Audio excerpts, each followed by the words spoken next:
Hello मेरे प्यारे दोस्तों, कैसे हो? क्या हाल चाल है? आई होप आप सभी लोग अच्छे होंगे और सभी लोग मस्त होंगे।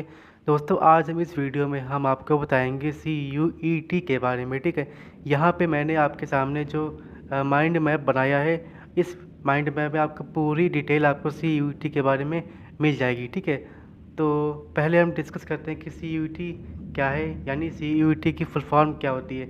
इसकी फुल फॉर्म होती है कॉमन यूनिवर्सिटी एंट्रेंस एग्ज़ाम। ठीक है, एंड अच्छा, ये CUET का जो पेपर है वो कौन सी एजेंसी कराती है, यानी इस पेपर को कंडक्ट करवाती है NTA, यानी उसका फुल फॉर्म होती है नेशनल टेस्टिंग एजेंसी। ठीक है, ये एजेंसी आपका CUET का एग्ज़ाम कंडक्ट करवाती है ऑल ओवर इंडिया में। ठीक है, एंड इसके बाद में हम बात करते हैं इसका पर्पस क्या है, यानी आप इस एग्ज़ाम को देने के बाद में किसी भी अच्छी यूनिवर्सिटी से आप अपना ग्रेजुएशन डिग्री को प्राप्त कर सकते हैं। ठीक है, और इसके बाद में हम बात करते हैं हमें इस एग्ज़ाम को देने के बाद में किस किस यूनिवर्सिटी में एग्ज़ाम यानी एडमिशन मिल सकता है। ठीक है, पहली यूनिवर्सिटी का नाम है DU यानी दिल्ली यूनिवर्सिटी। ठीक है, फिर है BHU, फिर है JNU, फिर है AMU।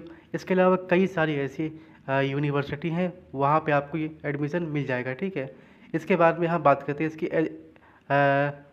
रिक्वायरमेंट क्या है, यानी इस एग्ज़ाम को देने के लिए हमें क्या एलिजिबिलिटी चाहिए होगी। ठीक है, इस एग्ज़ाम को देने के लिए पहली आपकी रिक्वायरमेंट होती है आप क्लास 12th में हो, फिर भी आप एग्ज़ाम दे सकते हो, या फिर आप क्लास 12th पास आउट कर चुके हो, फिर भी आप एग्ज़ाम को इस दे सकते हो। ठीक है, इसके बाद में हम बात करते हैं जो ये CUET का जो एग्ज़ाम होता है वो कैसे होता है, यानी इसका क्या मोड है, यानी ऑफलाइन या फिर ऑनलाइन है।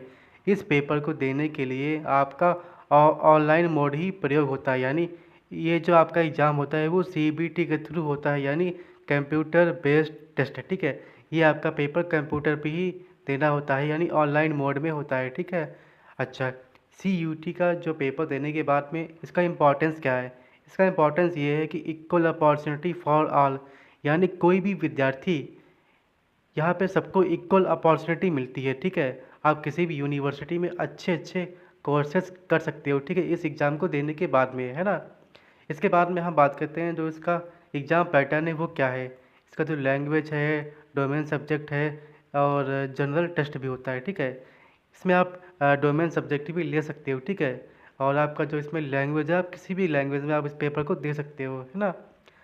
इसमें आप बात करते हैं जो मार्किंग स्कीम क्या होती है। इसमें जो अगर आपके नंबर, यानी जैसे आपका कोई एक क्वेश्चन गलत हो गया है तो आपकी निगेटिव मार्किंग हो सकती है ना, एक नंबर कट जाएगा, इसमें निगेटिव मार्किंग होती है। ठीक है, इस बात को ध्यान में रखना है। इसके बाद में हम बात करते हैं कि इसका जो लैंग्वेज अवेलेबल है वो कितनी लैंग्वेज में है। ये पेपर आपको 13 लैंग्वेज में, यानी इस पेपर को आप 13 लैंग्वेज में दे सकते हैं, यानी ये जो पेपर होता है वो 13 भाषाओं में उपलब्ध है। ठीक है, इसके बाद में हम बात करते हैं जो ये टेस्ट होता है वो हमें कौन कौन से कोर्स को ऑफ़र करता है। ठीक है, जैसे BA है, BSc है, BCom है, और इसके अलावा कई सारे ऐसे कोर्स हैं वो आप इसके थ्रू CUET के एग्ज़ाम के थ्रू कर सकते हैं। ठीक है, इसके बाद में हम बात करते हैं कि पार्टिसिपेटिंग यूनिवर्सिटी कौन कौन सी यूनिवर्सिटी इसमें पार्टिसिपेट करती हैं। ठीक है, पहली बात तो ये है कि इसमें सेंट्रल यूनिवर्सिटी पार्टिसिपेट करती ही हैं। ठीक है, इसके अलावा कई सारी ऐसी यूनिवर्सिटी वो भी पार्टिसिपेट करती हैं। ठीक है, आई होप आप सभी को क्लियर हो गया होगा CUET के बारे में। ठीक है, यहाँ पे मैंने बहुत ही आपको ईजिली में समझा दिया है। ठीक है, आपके सामने पूरा माइंड मैप दिख रहा है ना।